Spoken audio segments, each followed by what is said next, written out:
Hello, I'm Dr. William Schlosser, Washington State University, School of the Environment. This is my classroom.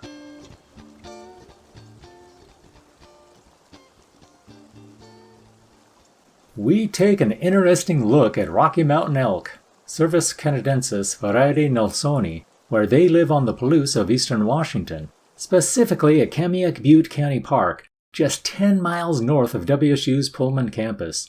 This is home to WSU Virtual Ecology.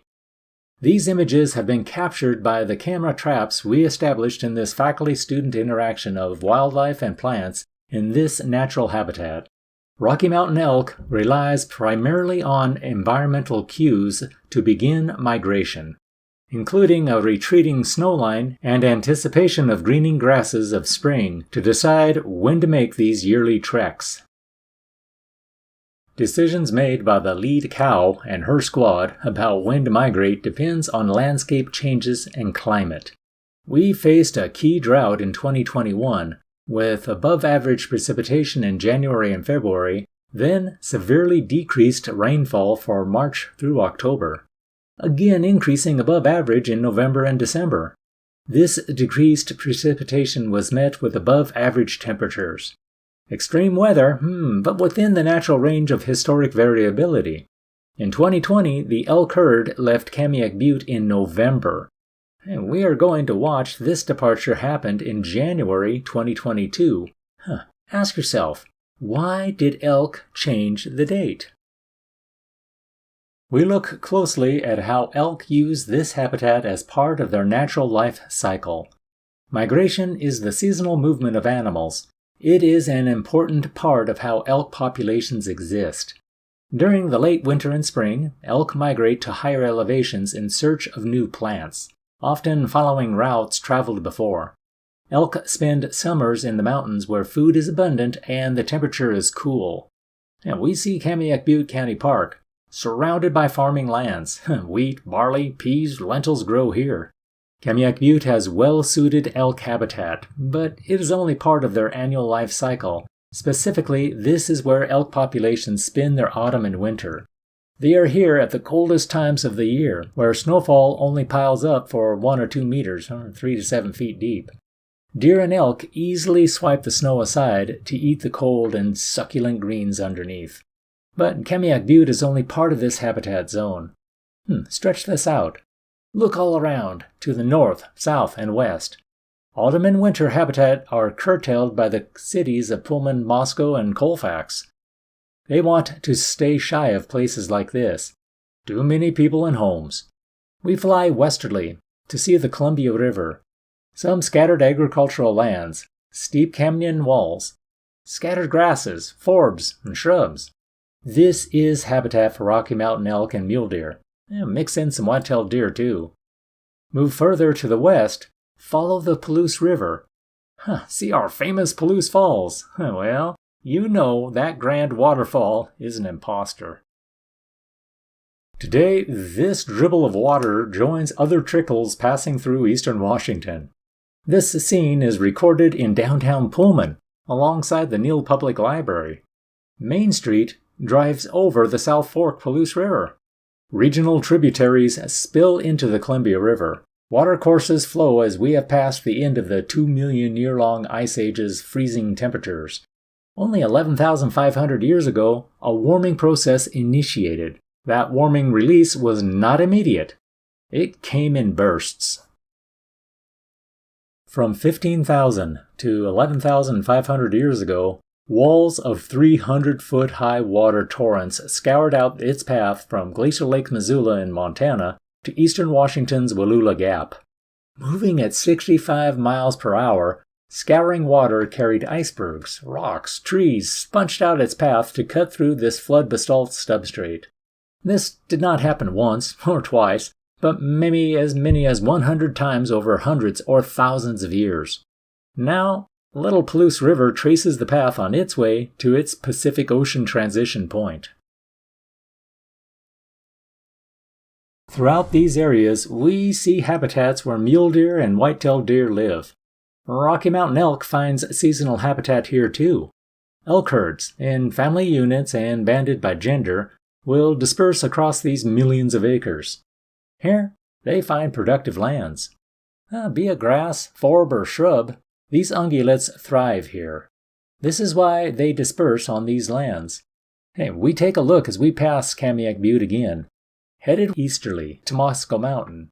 This is only 15 miles east of Kamiak Butte, but what a difference that makes. Kamiak Butte peaks at only 3,500 foot elevation, but Moscow Mountain crests break 5,000 feet.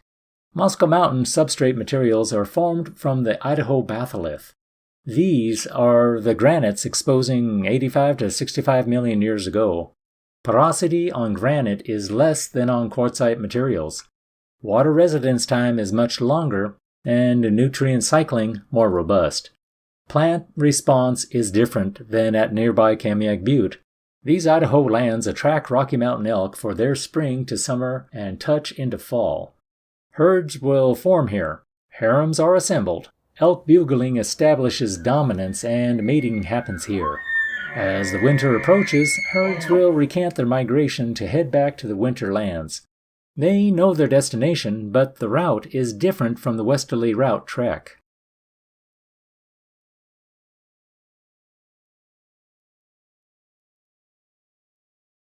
That late autumn destination is the entire Palouse area where their preferred habitat is located.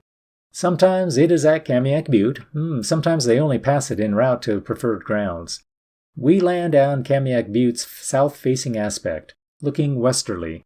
This camera trap has captured both mule deer and white-tailed deer, Marion's wild turkey and coyotes. Then, on January 16, 2022, some interesting nighttime visitors came by.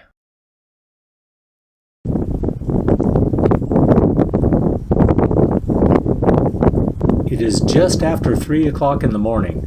Temperatures are a chilly 27 degrees Fahrenheit, -3 degrees Celsius. The wind is howling, gusting at 25 miles per hour. Snow is only a few inches deep. Plenty of grass and shrubs are available to eat. Where 8 to 12 inches of snow may force deer to move, elk are much bigger and not threatened by a little snow. The average chest height of a bull is 35 inches. For cow elk, the average is 33 inches. That means a foot or two of fluffy snow is not an impediment to the elk to move or dig. However, snow has melted and refroze, presenting a sheet of ice. It can be a barrier to animals searching for grass. Guided by the lead cow, this herd has started its migration stint. They are leaving the Palouse Hills from the west, headed easterly. They move in mass. Bulls, cows, and calves stay together. These night images are all seen through infrared. These cameras emit no visible light. All-night vision is enabled in the near-infrared spectrum. Prey and predator live and kill, oftentimes at night. Their vision has adapted to this restrictive environment by capturing vision in the near-infrared spectrum. Their eyes glow, but watch their heads. Turn and look directly into these cameras. Seems they know they are being watched. Some seem concerned, and others ignore it.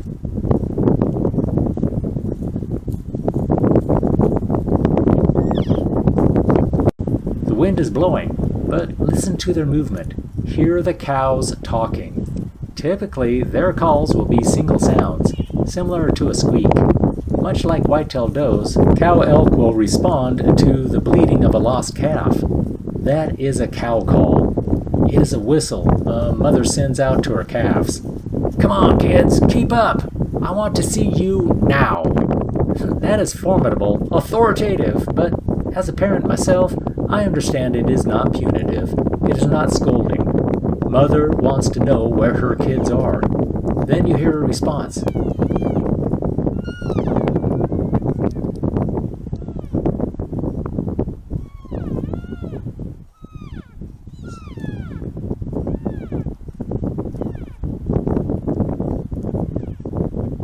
Did you hear it? Yeah, softer voice. Yeah, Mom, I'm here. I'm trying to grab a bite. I'm on it. In this trek, elk will move in line, single file, pausing only to stage at significant points. Now we rotate just about 90 degrees to look to the south. In the distance, you see the lights of WSU campus, Pullman City. The elk are all feeding at each step. They are following the path of the lead cow. They are joined by other elk also entering from the west, just lower on the slope. More and more calls are sounded. The herd took a direction change and the cow calls increase. You see the rag-headed bulls carrying their antlers. You identify mature cows and some smaller calves, some born in May. Some are yearlings or older. Now some close looks at elk moving right next to this camera. Look at the hairs. Each guard hair contains thousands of tiny air pockets, making it waterproof and providing insulation. In very cold weather, snow on the thick guard hair coat often does not even melt because the animal's body heat is held in by the undercoat. Also, elk can make their hair stand on end, creating a thicker coat that traps more air. This is adaptability to the wintertime restrictive environments where they live. An elk sounds like no other animal, and their unique vocalization is one of the things that makes it so exciting. You can hear cow calls clearly, more insistent, outgoing, and the incoming elk join in the talk. This is the most common of elk sounds, since the majority of the elk herd consists of cows.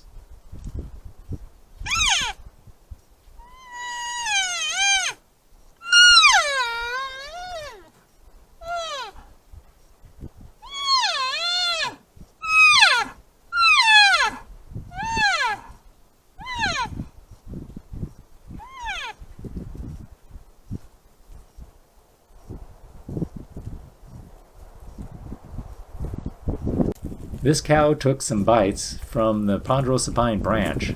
Not the highest quality brass on the butte, but it is not buried in the snow either.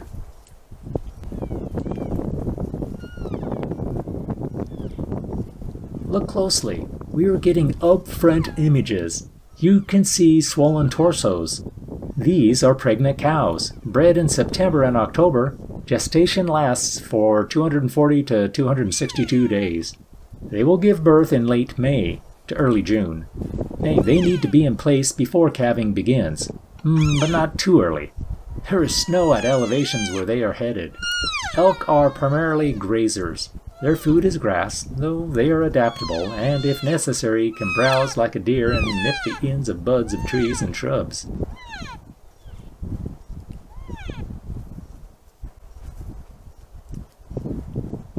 The volume of cow-elk sounds is typically a medium level when compared to the bulls bugling or calves mewing. Cow-elk call their calves, to other cows, and also to bulls. Calf-elk sounds are very similar to the sounds the cows make.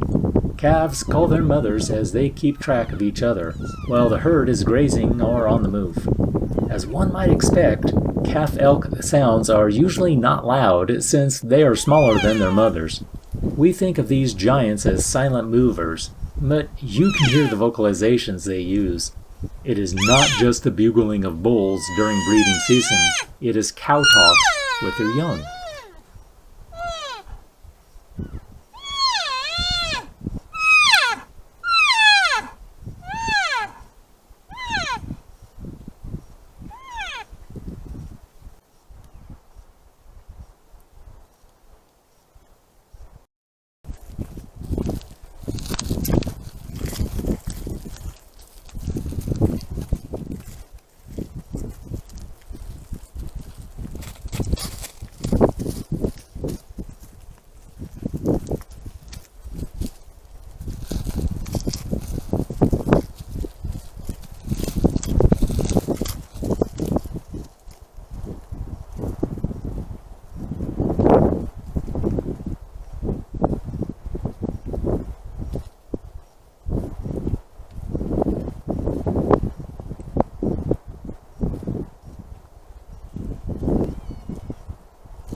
Now we take another camera rotation, this one another 90 degrees counterclockwise.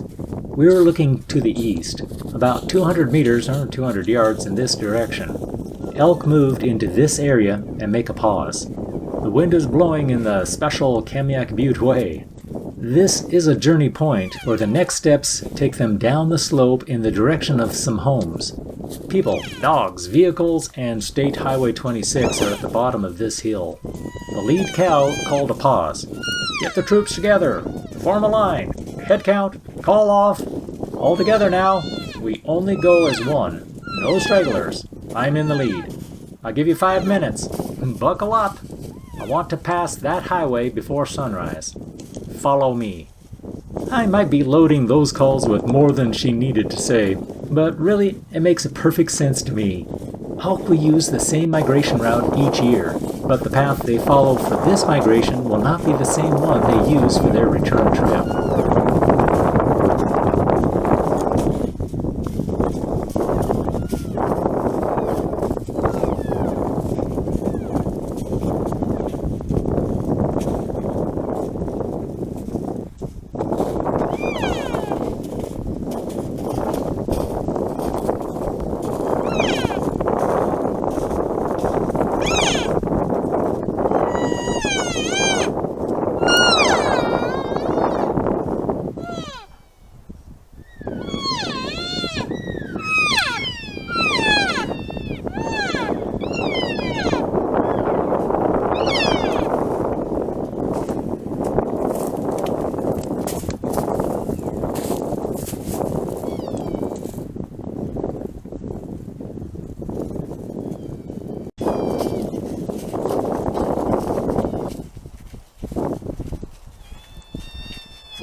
When they leave the summer habitat and head back here into the winter lands, their path will be different, maybe avoiding Kamiak Butte altogether.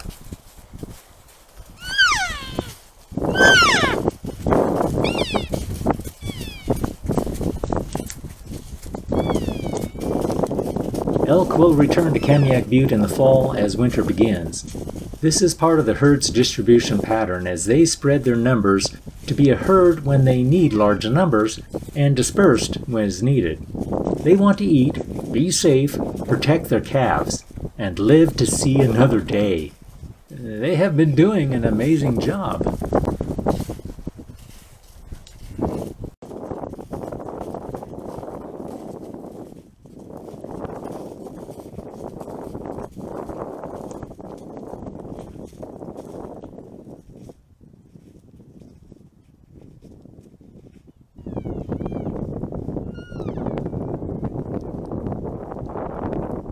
Elk calves are born from mid-May through early July.